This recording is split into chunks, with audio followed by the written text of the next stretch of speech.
الحمدللہ رب العالمین والصلاة والسلام علی سید الانبیاء والمرسلین اما بعد فاعوذ باللہ من الشیطان الرجیم بسم اللہ الرحمن الرحیم الصلاة والسلام علیک یا رسول اللہ وعلی آلک واصحابک یا حبیب اللہ الصلاة والسلام علیک یا نبی اللہ وعلی آلک وصحابک یا نور اللہ نبی رحمت شفیع امت شاہ بنی آدم صلی اللہ تعالی علیہ وآلہ وسلم نے ارشاد فرمایا تم اپنی مجلسوں کو مجھ پر درود و سلام پڑھ کے آراستہ کیا کرو کہ تمہارا یہ درود پاک پڑھنا بروز قیامت تمہارے لیے نور ہوگا. صلو علی الحبیب محمد صلی اللہ تعالی علیہ وآلہ وسلم. اللہ کی رضا پانے اور ثواب کمانے کی نیت سے بیان کرتا ہوں اور آپ بھی یہ نیت کریں کہ اللہ کی رضا پانے اور ثواب کمانے کی نیت سے بیان سنتا ہوں. مزید اچھی نیتیں کرنی چاہیے کہ محفل میلاد میں آنے کا مقصد یہ ہے کہ سرکار علیہ الصلوۃ والسلام کی محبت مزید سینوں میں بڑھے، آپ علیہ الصلوۃ والسلام سے تعلقات کی مضبوطی پیدا ہو. ان اچھی نیتوں کے ساتھ ہم محفل میلاد میں بیٹھے ہیں. رب کریم نے عالم ارواح میں بھی 2 محفلوں کا انعقاد کیا تھا. علماء کرام یوں ارشاد فرماتے ہیں کہ اللہ تعالی نے عالم ارواح میں جب کائنات کو بنایا نہیں تھا گیا، دنیا کو پیدا نہیں تھا کیا گیا، کوئی بھی فرد کوئی بھی شخص ابھی معرض وجود میں نہیں تھا آیا، اس وقت بھی رب اعلیٰ نے ایک محفل کا انعقاد کیا جس کا نام تھا محفل توحید، اور ایک اور محفل کا انعقاد کیا جس کا نام تھا محفل میلاد مصطفیٰ. پہلی جو محفل تھی یا مجلس تھی اس میں اللہ رب العزت نے اپنی توحید کا ذکر کیا اور تمام کے تمام لوگوں کو اکٹھا کیا. اس میں بالکل عمومیت تھی، کافر آئے، مسلمان آئے، منافق آئے، ابو لہب آئے، ابو جہل آئے، کوئی بھی ہو، اعلیٰ سے اعلیٰ فرد سے لے کے ادنا سے ادنا تک ہر کسی کو آنے کی اجازت تھی. تمام لوگ جب جمع تھے تو اللہ تبارک و تعالی نے ان سب سے سوالیہ انداز میں ارشاد فرمایا الستُ بربکم، کیا میں تمہارا رب نہیں ہوں؟ سب سے یہ سوال ہوا، پوچھا گیا الستُ بربکم، کیا میں تمہارا رب نہیں ہوں؟ تمام کے تمام لوگ خاموش ہیں. کیا جواب دیں، کیسے جواب دیں، کس طریقے سے جواب دیں؟ تفاسیر میں لکھا ہے کہ سب سے پہلے جنہوں نے جواب دیا وہ کون تھے؟ اول من قال بلا فهو محمد صلی اللہ تعالی علیہ وآلہ وسلم، کہ سب سے پہلے جن نے یہ الفاظ کہے، جس شخصیت نے بلا کے الفاظ کہے کہ اے میرے رب کیوں نہیں، تو ہی ہمارا رب ہے، وہ محمد مصطفیٰ صلی اللہ تعالی علیہ وآلہ وسلم کی ذات ہے. اس اعتبار سے علماء فرماتے ہیں کہ تمام کی تمام کائنات ہمارے آقا تو عالم کے داتا صلی اللہ تعالی علیہ وآلہ وسلم کی محتاج ہے. کہ دیکھو عالم ارواح میں بھی کسی کو جواب نہیں تھا آیا، مصطفیٰ نے کہا تو سب نے کہا بلا. اگر آپ بلا نہ کہتے تو کسی کو بھی جواب نہ آتا. یہی وجہ ہے کہ ہم کہتے ہیں کہ ہمارے پیارے مصطفیٰ صلی اللہ تعالی علیہ وآلہ وسلم کے صدقے یہ میں رب کی پہچان ہوں. یہ ایک محفل توحید تھی، گویا کہ اللہ تعالیٰ نے جس میں بہت سارے بلکہ تمام لوگوں کو اکٹھا کیا، تمام لوگوں کو جمع کیا. اور اس وقت صرف ارواح جمع تھی، جسم تو تھے نہیں نا، صرف روحیں جمع تھی. ان سے یہ سوال ہوا اور بالکل مختصر سا بیان تھا الستُ بربکم، کیا میں تمہارا رب نہیں ہوں؟ اتنا پوچھنے کے بعد اس محفل کو ختم کر دیا گیا، اس مجلس کو ختم کر دیا گیا۔ اب ایک دوسری محفل تھی، ایک دوسری مجلس تھی جو کہ پیارے مصطفیٰ صلی اللہ تعالی علیہ وآلہ وسلم کی عظمت کی وجہ سے سجائی گئی تھی، آپ کی رفعت کے لیے سجائی گئی تھی، آپ کی شان کو بڑھانے کے لیے سجائی گئی تھی۔ وہ تھی محفل میلاد مصطفیٰ صلی اللہ تعالی علیہ وآلہ وسلم۔ اور اس میں مزے کی بات یہ ہے کہ اللہ تعالیٰ نے ہر کسی کو آنے کی اجازت نہیں دی، بلکہ مخصوص لوگوں کو بلایا، اور مخصوص لوگوں میں سے بھی کن کو؟ مومنین کو نہیں، بلکہ انبیاء کو ہی بلایا۔ صرف اور صرف اس محفل میں، اس مجلس میں، اس محفل میلاد مصطفیٰ میں 5 لوگوں کو آنے کی اجازت تھی، انبیاء کی ہستیاں تھی، اس کے علاوہ کسی اور کو آنے کی اجازت نہیں تھی۔ علماء اسی بات کو لیتے ہوئے ارشاد فرماتی ہیں، دیکھو رب تعالیٰ نے اپنی محفل سجائی، اپنی مجلس سجائی، محفل توحید سجائی، ہر کسی کو آنے کی اجازت دی، وہ کافر ہو، وہ منافق ہو، وہ کسی قسم کا بھی شخص ہو، ادنا سے ادنا ہو، اعلیٰ سے اعلیٰ ہو، لیکن جب اپنے مصطفیٰ کی محفل سجائی، جب محفل میلاد مصطفیٰ سجائی، اس وقت پابندی لگا دی، آئے تو یہاں پر پاک لوگ ہی ہیں، ناپاکوں کو آنے کی اجازت نہیں۔ سبحان اللہ۔ یہ سرکار علیہ الصلوۃ والسلام کی عظمت کی طرف اشارہ تھا، آپ کی رفعت کی طرف اشارہ تھا۔ اور پھر اس محفل میں کلام کیا ہوا وہ قرآن ارشاد فرماتا ہے، رب تعالیٰ نے تقریر کیا کی، اس محفل میں بیان کیا، کیا کیا؟ قرآن فرماتا ہے وَإِذْ أَخَذَ اللَّهُ مِيثَاقَ النَّبِيِّينَ لَمَا آتَيْتُكُم مِّن كِتَابٍ وَحِكْمَةٍ ثُمَّ جَاءَكُمْ رَسُولٌ مُصَدِّقٌ لِّمَا مَعَكُمْ لَتُؤْمِنُنَّ بِهِ وَلَتَنصُرُنَّ إِلَى آخِرِ۔ یہ پوری آگے آیت کریمہ ہے۔ رب تعالیٰ نے اس آیت کریمہ میں نبیوں سے یہ عہد لیا، نبیوں سے وعدہ لیا کہ اے انبیاء تم اس محفل میں حاضر ہو، میں تم سے آج یہ وعدہ لے رہا ہوں، تم مجھ سے وعدہ کرو جب جب تم اپنے اپنے زمانے میں اپنی امتوں کے پاس جاؤ، اگر اسی دوران میرے پیارے محبوب، میرے پیارے مصطفیٰ، میرے آخری نبی، میرے لاڈلے رسول تمہارے اندر تشریف لے آئیں تو ان پر ایمان لے آنا۔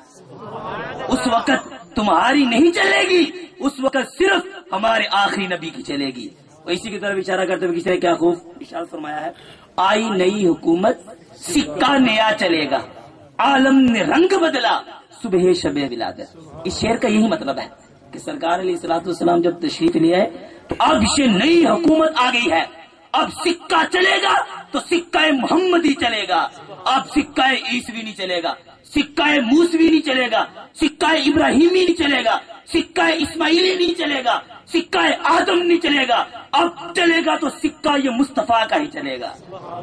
آئی نئی حکومت سکہ نیا چلے گا، عالم نے رنگ بدلا صبح شب ولادت۔ اور کیوں نہ میرے آقا علیہ الصلوۃ والسلام کا سکہ چلے؟ آپ علیہ الصلوۃ والسلام تو تمام انبیاء سے، تمام رسل سے افضل ہیں، اور جو اس افضلیت کا انکار کرے اس پر بعض علماء نے حکم کفر اور بعض نے گمراہ کا فتویٰ لگایا ہے۔ قرآن پاک میں رب تعالیٰ فرماتا ہے آپ کی افضلیت کے حوالے سے، حضرت موسیٰ علیہ نبینا علیہ الصلوۃ والسلام بھی اللہ تعالیٰ کے بڑے لاڈلے نبی ہیں، بڑے پیارے رسول ہیں۔ ایک دفعہ کیا ہوا کہ موسیٰ علیہ نبینا علیہ الصلوۃ والسلام کی قوم دھوپ میں کھڑی تھی، ان کو سائے کی حاجت تھی۔ انہوں نے موسیٰ علیہ السلام سے عرض کی، یا موسیٰ اپنے رب کی بارگاہ میں عرض کیجئے اللہ تعالی ہمیں سایہ عطا فرما دے، اس دھوپ میں آسمان کے نیچے ہم کھڑے ہوئے ہیں، دھوپ سخت ہے، گرمی شدت سے ہے، ہمیں کوئی سایہ چاہیے۔ آپ اللہ کے مقرب نبی ہیں، اللہ کے پیارے نبی ہیں، اپنے رب کی بارگاہ میں دعا کیجیے۔ تو قرآن فرماتا ہے وَظَلَّلْنَا عَلَيْكُمُ الْغَمَامَ، رب تعالیٰ فرماتا ہے جب موسیٰ علیہ السلام نے دعا کی وَظَلَّلْنَا عَلَيْكُمُ الْغَمَامَ تو ہم نے ان کی امت پر بادلوں کا سایہ کر دیا۔ محبت تھی نا اپنے نبی سے، موسیٰ علیہ السلام سے اللہ تعالیٰ کو محبت تھی، دعا قبول کی۔ ٹھیک ہے تم یہ مانتے ہو کہ میری قوم یہ دھوپ میں کھڑی ہے، ان کو سایہ مل جائے، وَظَلَّلْنَا عَلَيْكُمُ الْغَمَامَ، جب تم نے سایہ مانگا، جب آپ نے سایہ مانگا تو ہم نے بادلوں کا سایہ کر دیا۔ پھر ایک موقع یہ آیا ان کو کھانے کی حاجت پڑی، کھانا نہیں تھا مل رہا۔ موسیٰ علیہ نبی علیہ الصلوۃ والسلام کی قوم نے عرض کی حضور ہمیں کھانے کی ضرورت ہے، ہمیں کھانا چاہیے۔ رب کریم کی بارگاہ میں رب عظیم کی بارگاہ میں، رب اعلیٰ کی بارگاہ میں عرض کیجئے کہ ہمیں کھانا دیجئے، آپ اللہ کے نبی ہیں، ہم لوگ آپ پر ایمان لے کے آئے ہیں۔ تو موسیٰ علیہ السلام نے دعا کی تو رب فرماتا ہے وَأَنزَلْنَا عَلَيْكُمُ الْمَنَّ وَالسَّلْوَىٰ، ہم نے آسمانوں سے ان کے لیے من و سلوہ اتار دیا۔ من و سلوہ آپ نے سنا ہوگا، جو آسمانی کھانا تھا، اتوار کے دن میں اترا تھا، اور اسی خوشی میں عیسائی لوگ وہ اتوار کے دن کو بڑا معزز سمجھتے تھے۔ وَأَنزَلْنَا عَلَيْكُمُ الْمَنَّ وَالسَّلْوَىٰ،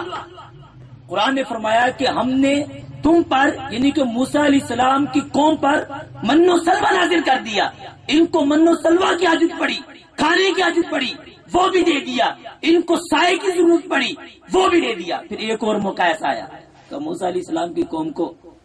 ضرورت پڑ رہی ہے تو پانی کی پڑ رہی ہے، اب ان کو سخت پیاس لگی ہوئی ہے، پانی نہیں مل رہا۔ موسیٰ علیہ السلام کی بارگاہ میں عرض کرتے ہیں یا موسیٰ، یا نبی اللہ، آپ اللہ کے مقرب بندے ہیں، اللہ کے نبی ہیں، رب کی بارگاہ میں دعا کیجئے اللہ رب العزت ہمیں پانی عطا فرمائے۔ تو قرآن فرماتا ہے وَإِذِ اسْتَسْقَىٰ مُوسَىٰ لِقَوْمِهِ فَقُلْنَا اضْرِب بِّعَصَاكَ الْحَجَرَ، کہ جب موسیٰ کی قوم نے موسیٰ سے پانی طلب کیا تو ہم نے موسیٰ علیہ السلام سے یہ ارشاد فرمایا فَقُلْنَا اضْرِب بِّعَصَاكَ الْحَجَرَ، تو ہم نے یہ کہا کہ اے موسیٰ اپنا عصا، اپنی لاٹھی اس پتھر کو مارو۔ ایک پتھر تھا، حکم ہوا اللہ تعالیٰ کی طرف سے اس پتھر کو اپنا عصا ماریے۔ جب آپ اپنا عصا ماریں گے فَانْفَجَرَتْ مِنْ اثْنَتَا عَشْرَةَ عَيْنًا، تو اس کا فائدہ کیا ہوگا؟ اس پتھر کے اندر سے 12 چشمے نکل آئیں گے، 12 چشمے بہ جائیں گے۔ کل اناس مشربہم، ہر شخص، تمام کے تمام یہ جو لوگ پیاسے ہیں یہ اپنے پینے کی جگہ کو پہچان جائیں گے، ہم نے کہاں سے پانی پینا ہے۔ تو موسیٰ علیہ السلام نے جو بھی دعا، جو کچھ بھی مانگا رب تعالیٰ نے ان کو عطا کیا۔ ان کی قوم نے جو بھی عرض کی اللہ تعالیٰ نے قبول کی، لیکن ایک موقع ایسا آیا کہ موسیٰ علیہ السلام نے جب عرض کی، علماء فرماتے ہیں موسیٰ علیہ السلام نے رب کریم کی بارگاہ میں یہ عرض کی، پہلے تو قوم کے بارے میں سوال تھا، قوم کہتی تھی دعا کرتے تھے، اب اپنی باری آئی، اب قوم نے نہیں کہا، خود ہی دل میں یہ چاہت پیدا ہوئی، یہ الفت و محبت پیدا ہوئی کہ میں رب کریم کا دیدار کروں، رب اعلیٰ کا دیدار کروں۔ تو عرض کی ربی آئینی انظر الیک، اے میرے رب تو مجھے اپنا دیدار کرا، اپنی زیارت کرا۔ تو گویا کہ رب کریم نے یوں ارشاد فرمایا اے موسیٰ اگر تمہاری قوم کو سائے کی ضرورت پڑتی ہے ہم تم کو سایہ دینے کے لیے تیار ہیں، اگر من و سلوہ کھانے کی حاجت پڑتی ہے کھانا دینے کے لیے تیار ہیں، اگر پانی کی ضرورت پڑتی ہے پانی دینے کے لیے تیار ہیں۔ لیکن آج آپ نے دیدار کی بات کی ہے، یہ دیدار ہم تم کو نہیں کروائیں گے، ہم تمہیں نہیں کروا سکیں گے۔ وجہ یہ ہے یہ دیدار ہم نے اپنے پیارے نبی محمد مصطفیٰ کے لیے رکھا ہے، اسی میں کسی اور کو شریک نہیں کر سکیں گے۔ آپ بڑے لاڈلے ہیں، آپ سے بڑی محبت ہے، آپ سے بڑی الفت ہے، لیکن جو میرے آخری نبی ہیں یہ انہی کی خصوصیت ہے، اپنی سر کی آنکھوں سے، جاگتی آنکھوں سے اگر وہ مجھے دیکھیں گے تو وہی دیکھیں گے، اس کے علاوہ کوئی بھی نہیں دیکھ سکے۔ ویسے بھی یہ مسئلہ بھی ہے کہ ہمارے آقا علیہ الصلوۃ والسلام کے علاوہ کسی نے بھی رب تعالیٰ کا دیدار جاگتی آنکھوں سے نہیں دیکھا، جاگتی آنکھوں سے نہیں کیا، سر کی آنکھوں سے نہیں کیا۔ بالکل ظاہری طور پر جو اس کا دعویٰ کرے اس پر گمراہی کا حکم ہے، بعض کے نزدیک اس سے بھی زیادہ سخت حکم ہے۔ تو یہ سرکار علیہ الصلوۃ والسلام کی افضلیت کے حوالے سے تو جو وہ عالم ارواح میں محفل سجائی گئی تھی اس میں بھی انبیاء کو یہی سمجھانا تھا، یہی بتانا تھا تم بھی نبی ہو، تم بھی رسول ہو، لیکن جو شان میرے مصطفیٰ کی ہے وہ اور کسی کی نہیں ہے۔ اعلیٰ فرماتے ہیں نا وہ مرتبہ ہے خدا نے تجھ کو دیا، نہ کسی کو ملا نہ کسی کو ملا، کہ کلام مجید نے کھائی شاہ تیرے شہر و کلام و بقا کی قسم، کہ یا رسول اللہ آپ کو وہ مرتبہ ملا ہے نہ کسی کو ملا اور نہ کسی کو ملے گا۔ اس پر پھر آگے دلائل دے رہے ہیں، دلیل کیا ہے کہ یا رسول اللہ آپ کے شہر کی قسم یہ قرآن نے کھائی۔ قرآن فرماتا ہے لا اقسم بہذا البلد وانت حل بہذا البلد، رب کریم ارشاد فرماتا ہے اے محبوب میں اس شہر کی قسم کھاتا ہوں، اور اس شہر سے مراد یعنی مدینے کی قسم کھاتا ہوں یا مکے کی قسم کھاتا ہوں، اور اے محبوب اس کی قسم کیوں کہہ رہا ہوں، وَأَنْتَ حِلٌّ بِهَذَا الْبَلَدِ، کیونکہ آپ اس شہر میں تشریف فرما ہے، اس وجہ سے، اور کوئی وجہ نہیں ہے۔ اور اس کے علاوہ کی اور یہ نہ سمجھ رہے کہ اور وجہ، کہ اور عظمت، کہ اور بلندی، کہ اور عفت نہیں، محبوب آپ کے اس شہر میں ہونے کی وجہ سے میں قسمیں کہہ رہا ہوں کہ کلام مجید نے کائی شہا تیرے شہر و کلام و بقا کی قسم، یہ تو شہر کی قسم تھی، پھر کلام آپ علیہ الصلوۃ والسلام نے جو کلام فرمایا اس کی بھی قرآن نے قسم کھائی۔ قرآن فرماتا ہے وقیل ہی یا ربی ان ہؤلاء قوم لا یؤمنون، رب تعالیٰ ارشاد فرماتا ہے اے محبوب تمہارے اس بات کے کہنے کی قسم کہ یہ لوگ ایمان نہیں لائیں گے، وقیل ہی اس قول کی قسم، اس گفتگو کی قسم، یہ جو پھول زبان سے جڑے ہیں اس کی قسم کہ یہ لوگ ایمان نہیں لائیں گے، یہ کلام کی قسم کھائی۔ شہر و کلام و بقا، زندگی کی بھی قسم کھائی، زندگی کیا خوب قسم فرمایا لعمرک انہم لفی سکرتہم یعمہون، اے محبوب تمہاری زندگی کی قسم، تمہاری عمر کی قسم، یہ لوگ، یہ جو کفار ہیں اپنے نشے میں مست ہیں، اپنے نشے میں گھوم رہے ہیں۔ علماء فرماتے ہیں کہ آقا علیہ الصلوۃ والسلام کے علاوہ اللہ تعالیٰ نے اور کبھی بھی کسی کی زندگی کی قسم نہیں کھائی، اور اللہ تعالیٰ نے یہ جو قسم کھائی اس کا مقصد یہ تھا لوگوں کو پتہ چل جائے کہ جو مصطفیٰ کی شان ہے اور کسی کی شان نہیں ہے اور کسی کی عظمت نہیں ہے۔ یہ ماشاءاللہ جیسے ہم محفل میں بیٹھے ہوئے یہ تمبو وغیرہ دیکھ کے بڑی پیاری وضاحت یاد آ گئی، جیسے یہ بھی تو محفل میلاد مصطفیٰ ہو رہی ہے، یہاں پر نیچے قلیل بچھے ہوئے ہیں، اوپر تمبو جس کو ہم شامیانہ کہتے ہیں، شامیانے لگے ہوئے ہیں،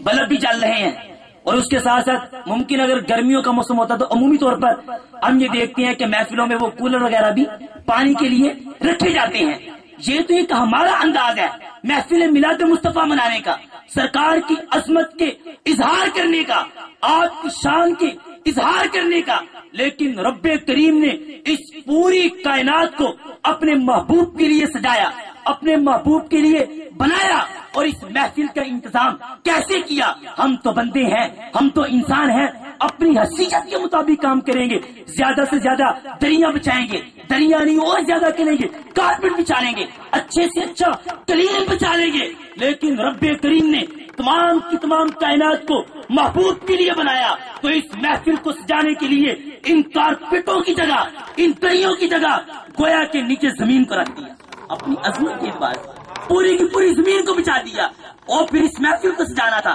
اس محفل کو بنانا تھا۔ ہم تو اوپر شامیانے لگاتے ہیں نا، ہم تو بندے ہیں، ہم تو ناقص ہیں، اپنی عقل کے مطابق، اپنی شان کے مطابق کام کریں گے، لیکن وہ رب تو اعلیٰ ہے، وہ تو عظمتوں والا ہے، وہ تو برکتوں والا ہے، اس نے اپنے محبوب کی محفل کو سجانے کے لیے، اس کائنات کو سجانے کے لیے جس طرح ہم شامیانے لگاتے ہیں اس کے طور پہ پورے آسمان کو اوپر بچھا دیا کہ تیرے لیے ہی یہ دنیا بنی ہے، نیلے فلک کی چادر تنی ہے، تو اگر نہ ہوتا دنیا تھی خالی، سارے نبی تیرے در کے سوالی۔ اور پھر یہاں تک نہیں، ہم تو یہ وہ بلب وغیرہ لائٹیں وغیرہ جلاتے ہیں نا، رب کی عظمت، رب کی عزت یہ بہت بلند ہے، اس نے اپنے محبوب کے لیے جو محفل سجائی، اپنے محبوب کے لیے جو کائنات بنائی، ہم تو بلب لگاتے ہیں، ان بلبوں کے طور پہ رب کریم نے چاند اور ستاروں کو پیدا کر دیا، جاؤ روشنی کرو، میرے محبوب کی محفل سجی ہوئی ہے۔ اور پھر اگر گرمیوں کا موسم ہو تو وہ پانی پیتے ہیں کولر وغیرہ، رب کریم تو اپنی عظمت کے مطابق کام کرے گا، اپنی عفت کے مطابق کام کرے گا، اس کی یہ شان نہیں وہ چھوٹے چھوٹے کولر رکھ دے، اس کی عظمت بہت بلند ہے، اس نے اپنے محبوب کے امتیوں کو سیراب کرنے کے لیے اس کائنات کی محفل میں آنے جو لوگ آئے ہوئے ہیں ان کو لطف اندوز ہونے کے لیے رب کریم نے دریا اور نہریں پیدا کر دی، جاؤ ان میں نہاؤ بھی، ان میں مزے بھی لو، اور محبوب کے آنے کی خوشیاں بھی مناؤ۔ یہ اللہ تعالیٰ کے اپنا انداز ہے محفل میلاد مصطفیٰ منانے کا اور نبی پاک صلی اللہ تعالی علیہ وسلم کی عظمت کا اظہار کرنے کا۔ تو میرے محترم اور پیارے سے سرکار علیہ الصلوۃ والسلام کی شان اور عظمت کے بارے میں ہم سنتے ہی رہتے ہیں، الحمدللہ ہم یہاں پر آج حاضر ہیں، یقینی طور پہ اصل مقصد یہی ہے کہ میرے مصطفیٰ مجھ سے راضی ہو جائے، میرا رب مجھ سے راضی ہو جائے، میرا اللہ مجھ سے راضی ہو جائے۔ اگر یہ مقصد نہیں ہے تو پھر یوں سمجھیے ہمارا محفل میں آنے کا کوئی مقصد ہی نہیں ہے، پھر تو بیکار ہو جائے گا نا۔ یہی مقصد ہے تو ہمارے مصطفیٰ کیسے راضی ہوں گے؟ یقیناً یہ محفلیں سجانا، ان محفلوں میں آ کے بیٹھنا ایک بڑی سعادت کی بات ہے، لیکن آخر میں آپ کو میں یہ پیغام دیتا جاؤں گا، واللہ ہم اپنی حالت پہ غور کریں،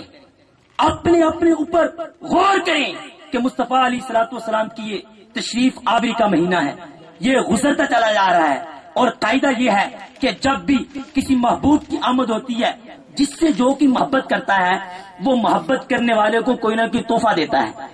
آپ نے دیکھا ہوگا جب کسی کی سالگرہ آتی ہے، پیدائش کا دن آتا ہے، جشن ولادت آتی ہے، تو جو بھی اس سے محبت کرنے والا ہوتا ہے وہ اس کو تحفے کے طور پہ کچھ نہ کچھ دیتا ہے، نذرانے کے طور پہ، محبت کا اظہار کرنے کے لیے۔ ہم یہ سوچیں آج ربیع النور کے 14 دن گزر گئے، اپنے مصطفیٰ صلی اللہ تعالی علیہ وسلم کو عملی طور پر نشتوں کی صورت میں، اچھے کردار کی صورت میں ہم نے کیا تحفہ دیا؟ کیا سرکار علیہ الصلوۃ والسلام ایسے راضی ہو جائیں گے؟ کیا محفل میں تو آ کے بیٹھ جائیں لیکن نماز ایک بھی نہ پڑھیں؟ کیا ایسے راضی ہوں گے؟ ہاں محفل میں تو آ کے بیٹھ جائیں لیکن موبائل فون کے ذریعے اسی طریقے سے ہم فلمیں اور گانے سنیں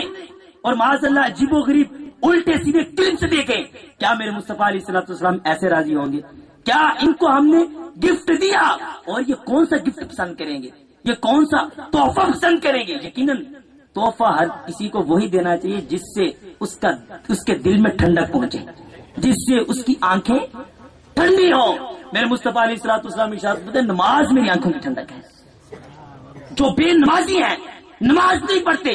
وہ نمازوں کی نشت کر کے پکی نیت کر کے آ جائیں کہ مصطفیٰ کی بارگاہ میں آج سے نشت کرتا ہوں اور گویا کہ تحفے کے طور پہ بھی یہ پیش کرتا ہوں کہ یا رسول اللہ کبھی میری نماز قضا نہیں ہو، یہ میری طرف سے تحفہ۔ اور انشاءاللہ اس نیت سے ہمارے سرکار دو عالم صلی اللہ تعالی علیہ وسلم کی آنکھیں ٹھنڈی کرو، اور جب آپ کی آنکھیں ٹھنڈی ہوگی تو یقیناً یہ ہمارے لیے ایک امن کا سامان ہوگا اور ہمارے لیے نجات کا راستہ نکلے گا۔ تو آپ تمام اسلام بھی نیت کر لیں کہ انشاءاللہ اس محفل میلاد کی برکت سے اولاً تو ہماری کوئی نماز قضا نہیں ہوگی، اور اس کے علاوہ جو دیگر کبائر گناہ ہم کرتے ہیں، جن کو معاذ اللہ گناہ جیسے وہ قوالی سنتے ہیں بالکل وہ ڈول ٹمکے کے ساتھ، تو یہ بھی تو گناہ ہے،